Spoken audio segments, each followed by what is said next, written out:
Voilà, Madame, Monsieur, meine Damen und Herren, j'ouvre ce point de presse dont l'objet, c'est tout simplement de vous communiquer les décisions qui ont été prises à plusieurs niveaux, la Confédération bien sûr, les cantons, le canton, pour ce qui concerne les examens finaux et les promotions pour les écoles du secondaire 2, ce qui couvre toute une gamme d'écoles.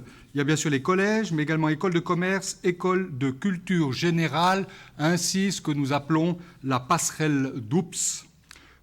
Contrairement à l'école obligatoire, qui est de la seule compétence des cantons, le domaine post-obligatoire, lui, relève de la Confédération, également de la conférence des directeurs de l'instruction publique.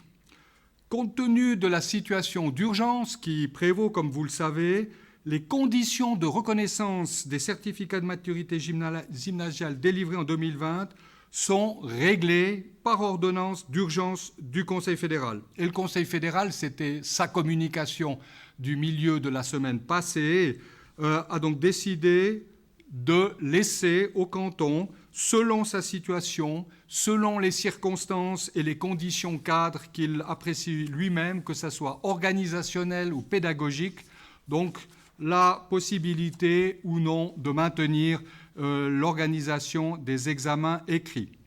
On a beaucoup parlé du maintien ou non des examens de maturité pour les élèves des collèges, mais je souhaite vous rappeler que d'autres élèves sont aussi concernés par les examens finaux et que pour eux, aucun choix n'est prévu par le Conseil fédéral ou la CDIP. Il s'agit notamment des élèves de la passerelle d'OUPS, donc qui permet aux jeunes porteurs d'une maturité professionnelle de pouvoir aller à l'Uni en ayant cet examen d'équivalence d'une maturité gymnasiale, et puis celles et ceux qui sont en maturité spécialisée dans le domaine de la pédagogie. Dans ces deux formations, il n'y a pas de note annuelle, en tout cas de note sommative. Le titre est délivré uniquement sur la base des résultats des examens. La question du maintien des examens écrits pour les élèves qui terminent leur formation du secondaire 2 était évidemment à l'ordre du jour du Conseil d'État aujourd'hui. Le Conseil d'État a fait une pesée des intérêts. Il y a du pour, il y a aussi du contre le maintien de ces examens. J'ai pris note aussi des inquiétudes qui ont été exprimées, très nombreuses, pas seulement des étudiants bien sûr, et des pétitions, mais également des parents, également des enseignants, des inquiétudes liées à la situation sanitaire, aussi une certaine insécurité liée ou créée par l'enseignement à distance lui-même, une grande nouveauté bien sûr, et puis qui est diversement reçue et appréciée. Toutes ces inquiétudes nous sont parvenues et nous les avons entendues. J'ai également reçu moi-même par mail des situations familiales dans lesquelles on m'a décrit les conditions dans lesquelles les choses ont pu se faire, et je dois bien reconnaître que c'est particulièrement difficile. J'ai été sensible à cela. Le Conseil d'État, dans cette pesée d'intérêts, a donc décidé de renoncer à organiser une session d'examen écrite pour l'obtention de la maturité, en se reportant bien sûr, comme le recommande le Conseil fédéral, aux notes de l'année. Le Conseil fédéral a également, dans sa décision la semaine passée, exigé des cantons qui supprimaient l'exercice d'une session de rattrapage. C'était aussi une des raisons qui avait milité pour nous au maintien d'un examen. À Fribourg, nous avons environ 15% des jeunes qui se sont retrouvés, je dirais, le 13 mars, pieds et poings liés avec les notes qu'ils avaient acquises dans l'année. Et il m'était important qu'ils aient quand même la chance de pouvoir relever leur situation. Le Conseil fédéral le permet en demandant aux cantons d'organiser ces examens de rattrapage. Évidemment que tout cela demande encore des précisions qui seront apportées, j'espère, le plus vite possible. Mais il y a également là un sujet pour moi d'insécurité et de questionnement, c'est le plan de protection du secondaire 2 et du tertiaire qui est en préparation actuellement au niveau fédéral. Il n'est pas abouti, il est en discussion, mais ce dont j'ai pu voir, c'est qu'il est très, très contraignant. Et si cela pose évidemment des défis, pour moi, ça renforce évidemment l'insécurité quant à l'organisation d'un examen. Et je préfère attendre la publication de ce plan et être au courant de tous les détails avant de pouvoir aller de l'avant sous ce plan-là. Donc les examens qui doivent de toute façon avoir lieu, la passerelle, ainsi que celle sur la maturité spécialisée filière pédagogie, plus l'examen de rattrapage, seront évidemment conditionnés par ces dispositions de plan de protection du post-obligatoire ainsi que du tertiaire. Voilà en gros la palette, je dirais, des éléments dont nous avons dû prendre compte. Vous avez dans le communiqué de presse qu'on nous a remis, on s'est permis d'être un petit peu systématique avec une présentation de tous les examens oraux, écrits, ainsi que de tous les niveaux dans lesquels ceux-ci ont lieu pour avoir la vue d'ensemble et pour pouvoir les présenter et répondre à vos questions en la matière. Monsieur François Piquant, chef du service d'enseignement secondaire du 2e degré, présentera précisément la situation de cela. Répondront aussi à vos questions Monsieur François Genoux, recteur du Collège du Sud et président de la conférence des directeurs et des directrices des écoles du secondaire 2, également en charge de l'école de commerce et l'école de culture générale située à Bulle, ainsi que Monsieur Mathias Wider, recteur du Collège de Saint-Michel, collège qui accueille des élèves de la passerelle dont je viens de vous parler. Toutes les voies de formation concernées sont donc représentées. Avant de leur passer la parole, encore une précision pour les personnes qui nous suivent en direct. Alle Entscheide, über die wir heute informieren, finden Sie spätestens am 18 Uhr in beiden Sprachfassungen auf dem Internetportal der Direction für Erziehung, Kultur und Sport. Un résumé des décisions de ce qui est dit durant ce point de presse sera disponible sur le site internet de la DIX au plus tard à 18 h, et ce dans les 2 langues. Eine Medienorientierung wird in erster Linie für die Medien organisiert, nicht für die breite Öffentlichkeit, weshalb keine simultane Übersetzung angeboten wird. Jede Teilnehmerin und jeder Teilnehmer spricht in der eigenen Sprache. Donc le point de presse est d'abord organisé pour les médias, pas pour le grand public, et c'est pourquoi il n'y a pas de traduction simultanée, chacun s'exprime dans sa langue maternelle. Voilà pour mes quelques mots d'introduction et je passe maintenant la parole à M. François Piquant, chef du service d'enseignement du degré supérieur. Merci, Monsieur le conseiller. Effectivement, le paysage de la formation au secondaire 2 est complexe. Dans les écoles qui dépendent de la DIX, vous trouvez des écoles de maturité gymnasiale, des écoles de culture générale, et dans les formations comme école de culture générale, on a différents types de maturité spécialisées. Nous avons aussi donc des passerelles. La passerelle la plus connue, portant le nom d'un ancien professeur d'ailleurs de Saint-Gall, la passerelle DOUPS, qui mène les élèves détenant une maturité spécialisée ou maturité professionnelle vers l'université. Mais il y a aussi une passerelle qui mène de la maturité professionnelle vers la HEP, par exemple. Donc pour toutes ces formations, il y a diverses règles, réglementations qui s'appliquent avec une indépendance plus ou moins grande pour le canton. Pour ce qui est de la maturité gymnasiale, là, c'est la Confédération et la Conférence des directeurs de l'instruction publique qui ont leur mot à dire sur cette formation-là, d'où les références là aux ordonnances qui ont été prises par le Conseil fédéral. Et pour l'école de culture générale, là, c'est la conférence des directeurs de l'instruction publique qui a le tenant. Et donc, il s'agit pour ces deux écoles-là, là, il existe la possibilité, justement, de ne pas faire d'examen écrit ni oraux et de baser la délivrance du titre sur les notes obtenues durant l'année. Par contre, pour d'autres formations, il n'y a pas de marge de manœuvre. On l'a vu dans de nombreuses réactions qu'on a pu recevoir, souvent une incompréhension dans ce système au niveau des examens de la passerelle pour aller à l'université. Dans les examens de la maturité spécialisée pédagogie, il n'y a pas de possibilité de ne pas faire l'examen. Il n'y a pas de notes annuelles validées. Elles sont peut-être formatives, les enseignants qui en font. Il n'y a pas de notes sommatives. Donc là, comme dans tous les cantons, il y aura donc des examens dans ces formations-là.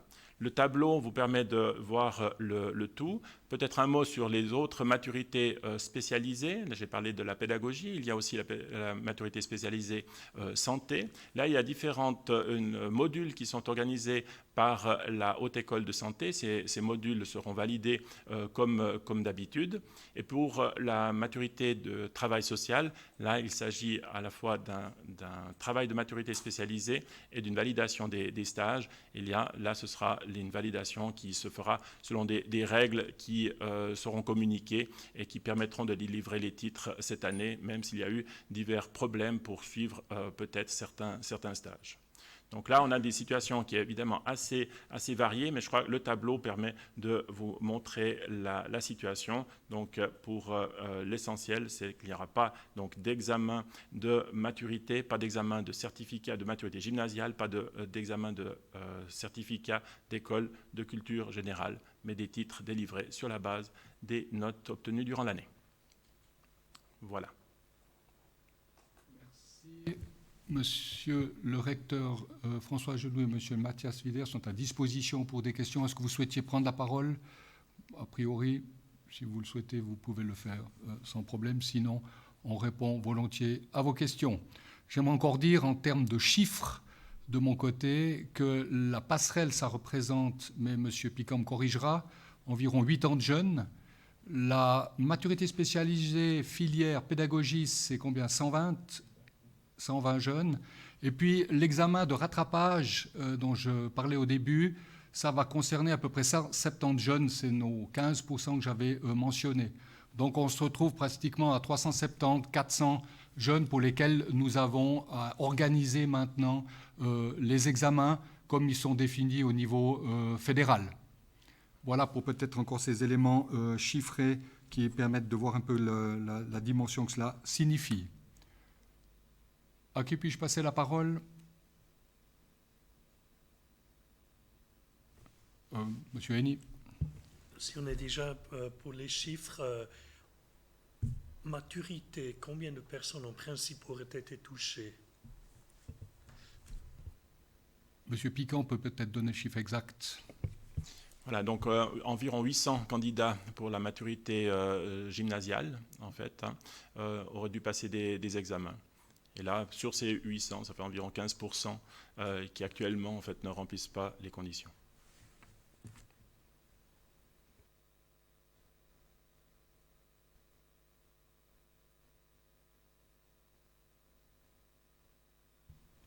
Alors, à ma connaissance, tous les cantons ne l'ont pas décidé. J'ai vu que Neuchâtel l'avait décidé hier. Le Conseil fédéral a décidé mercredi. Pour ce qui est de la maturité spécialisée pédagogie, c'est la CDIP qui l'a fait ce week-end. Je n'ai pas le détail en tête, peut-être M. Piquant peut le donner. Donc on est en cours de décision au niveau de la CDIP. Et puis lorsqu'on va au Conseil d'État, évidemment c'est avec des documents définitifs que je dois aller. Donc j'avais besoin d'avoir la palette entière de ce qui est décidé pour faire un état de situation, la pesée d'intérêt, voilà le pour, voilà le contre, ce que disent les uns, ce que disent les autres. Je comprends que cela puisse être lent d'attendre, mais je tenais aussi à avoir tous les éléments. Et je n'ai pas encore tous les éléments, puisque le plan de protection secondaire 2, on nous l'annonce pour la semaine prochaine. Et puis il sera évidemment aussi important pour les examens qui devront être organisés et que nous devons préparer.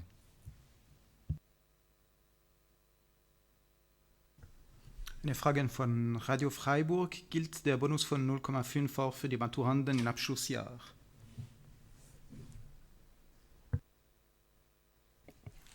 Ici, ce sont ce qui est déterminé ici, c'est les conditions de promotion et pas les conditions d'obtention du titre directement. Là, on se base sur les notes de l'année qui sont obtenues telles quelles. Pour les autres, il y a la possibilité de faire des examens.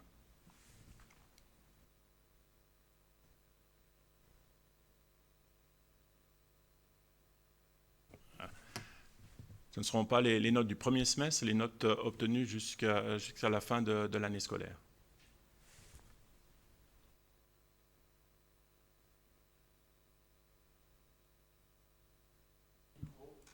Voilà, c'est juste, ça va comme ça? Alors oui, vous étiez personnellement plutôt favorable à la tenue de ces examens. Est-ce que des considérations, on va dire, politiques, on vous en fait changer d'avis? Ou des pressions? Écoutez, dans la vie politique, des pressions, on a tout. Alain Berset le rappelait il n'y a pas très longtemps dans un autre contexte, mais lié au coronavirus. En soi, il y a une pesée d'intérêt. Moi, j'ai reçu évidemment de nombreux témoignages, de pétitions, de jeunes qui sont manifestés aussi en dévoilant des situations personnelles, privées, qui me donnaient aussi des éléments intéressants et importants pour apprécier ce que ça veut dire.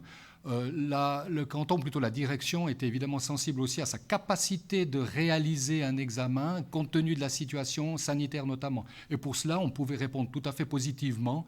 Et en l'état, c'est encore le cas, je dirais, sous cet angle. Mais ce n'est pas que la seule chose de pouvoir réaliser dans le terrain quelque chose. Il y a évidemment aussi une inquiétude générale qui ne va que croissant de manière générale. Et puis j'ai été, le Conseil d'État bien sûr aussi, sensible à cette montée de l'inquiétude.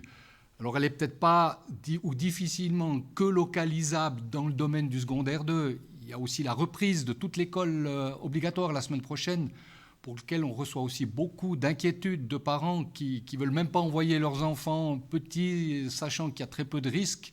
Tout cela, ça forme dans notre société, dans notre population fribourgeoise, beaucoup d'inquiétudes. Je vois moi-même poindre en termes de mesures de protection qui nous sont demandées des exigences supplémentaires. Ça, au bout d'un moment, ça donne une vision d'ensemble avec le pour et le contre qui nous dit c'est peut-être aussi bien de ne pas aller trop loin. L'inquiétude ne fera que croître et puis en elle-même, elle est très négative. Donc c'est cette appréciation d'ensemble sur tous les plans, je dirais pas seulement celui-là, qui participe à une décision politique comme celle-là. Elle a donc de nombreuses variables qui jouent là-dedans et j'ai aussi été sensible à tous ces arguments. Oui, M. Villa. Par rapport à ces 15% d'élèves qui seraient actuellement en situation d'échec, si on se base sur les notes en tout cas obtenues, quelle est l'approche de la CDIP au niveau structurel? Vous allez pouvoir reprendre tous ces élèves l'année prochaine, en dernière année du collège, ou est-ce qu'il faut s'attendre à des constructions de collèges dans le canton? Si vous permettez une réponse globale, mais M. Piquant pourra donner les détails. Pour nous, avant la décision du Conseil fédéral, ce n'était pas très clair. Si on supprime des examens, il n'y a pas l'obligation de faire du rattrapage. Le Conseil fédéral l'a dit maintenant, oui, vous le faites. Donc ça donne aussi une solution à l'inquiétude qu'on avait en la matière. Et puis cet examen de rattrapage, c'est donc pas un choix, mais François pourra me corriger, c'est une obligation que nous avons maintenant. Et puis je compte bien que les jeunes, évidemment, qui font cet examen, eh bien, ils puissent obtenir le meilleur et puis passer l'année sous cet angle-là. Après, dans nos collèges, il y a évidemment encore un peu de capacité, je dirais, en termes d'accueil, en termes de structure. Ce n'est pas ça qui m'inquiète. Ce qui m'inquiète, c'est plutôt des normes de protection qu'on va devoir mettre en place dans les collèges ou dans les écoles de culture générale, et puis qui rend très, très, très compliqué de s'imaginer une école comme on l'a vécu avant le confinement. Mais peut-être que François Piquant peut donner encore des éléments. En fait, pas grand-chose à ajouter. C'est vrai que ces élèves, ces fameux 15% vont devoir se présenter. Enfin, ils pourront se présenter. Ils auront aussi la possibilité de redoubler, le cas échéant, s'ils estiment que de toute façon, ça n'a pas de possibilité, enfin, aucune chance de réussite, imaginons. Eh bien, il y aura quand même cette possibilité donc, de réussir à ces examens. Et évidemment, avec ça, le nombre de gens qui devront redoubler sera dans des chiffres plus ou moins, j'imagine, dans les moyennes de ces dernières années. Qui étaient de jusqu'à 6% d'échecs.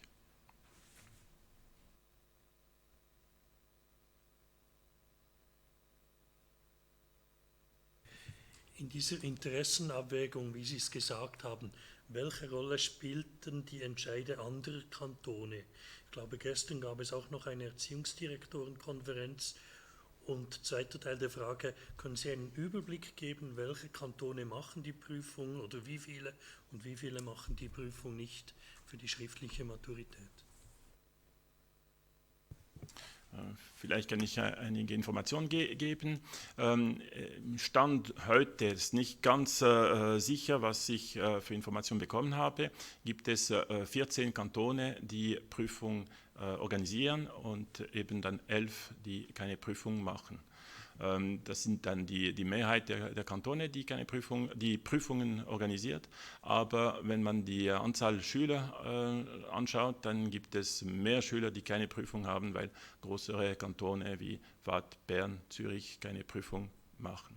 Aber die große Mehrheit eigentlich der Deutschschweiz macht Prüfungen. Donc vous avez renoncé pour le gymnase et l'école de culture générale. Maintenant, je vois que pour la maturité spécialisée santé et travail social, il y a la possibilité de choix aussi pour le canton, et pourtant là, vous les avez maintenus. Est-ce que ce n'est pas contradictoire?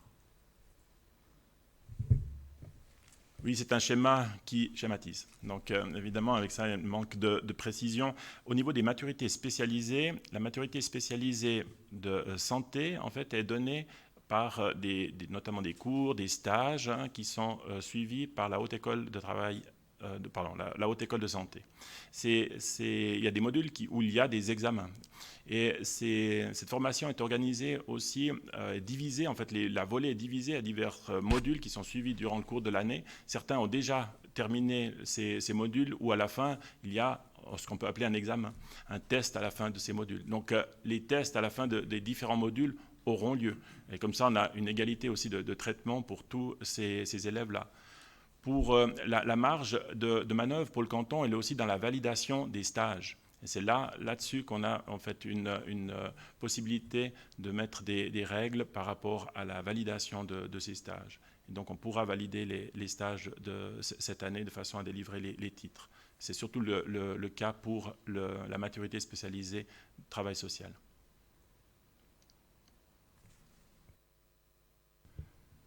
On a répondu à votre question. Merci. Oui, M. Villers. J'ai juste une petite question politique à votre attention, M. Siguen. Vous qui êtes directeur de l'instruction publique, comment vous recevez ce fait que finalement un diplôme fédéral, en l'occurrence une maturité professionnelle, ait des conditions qui soient différentes dans les cantons, même si c'est laissé à la liberté du canton qui est responsable de l'enseignement, reste que le diplôme est fédéral. Est-ce qu'on ne craint pas à un moment donné qu'on ait des recours d'autres cantons peut-être sur ceux qui auront passé des examens qui auraient échoué pour une équité de traitement? Alors d'abord, il s'agit de la maturité gymnasiale. Vous avez dit professionnelle, mais professionnel, c'est suisse, donc ça a été fait. Gymnasial. Alors évidemment que l'important, c'est l'accès à l'université ou aux hautes écoles. Et là, Swiss Universities l'ont dit, vous définissez les règles, nous on accepte, on estime que la base est suffisante. Et le Conseil fédéral a eu la même analyse la semaine passée en nous disant les éléments que vous allez déterminer, notes à l'année, etc., ou examen pour ceux qui le veulent, c'est des éléments qu'on peut, nous, Conseil fédéral, valider en quelque sorte pour le passage aux hautes écoles. Alors ça, évidemment, c'est des éléments clés qui permettent après aux cantons, en fonction de ce que j'ai dit, leur appréciation de leur situation, c'était aussi ce qui était demandé par la CDIP, eh bien ça devient possible. Donc je crois que ce qui est important de voir, c'est que l'accès à l'UNI n'est absolument pas remis en question et que les universités, toutes, ont confirmé que les éléments ainsi décidés étaient pour elles suffisants et qu'on pouvait aller de l'avant.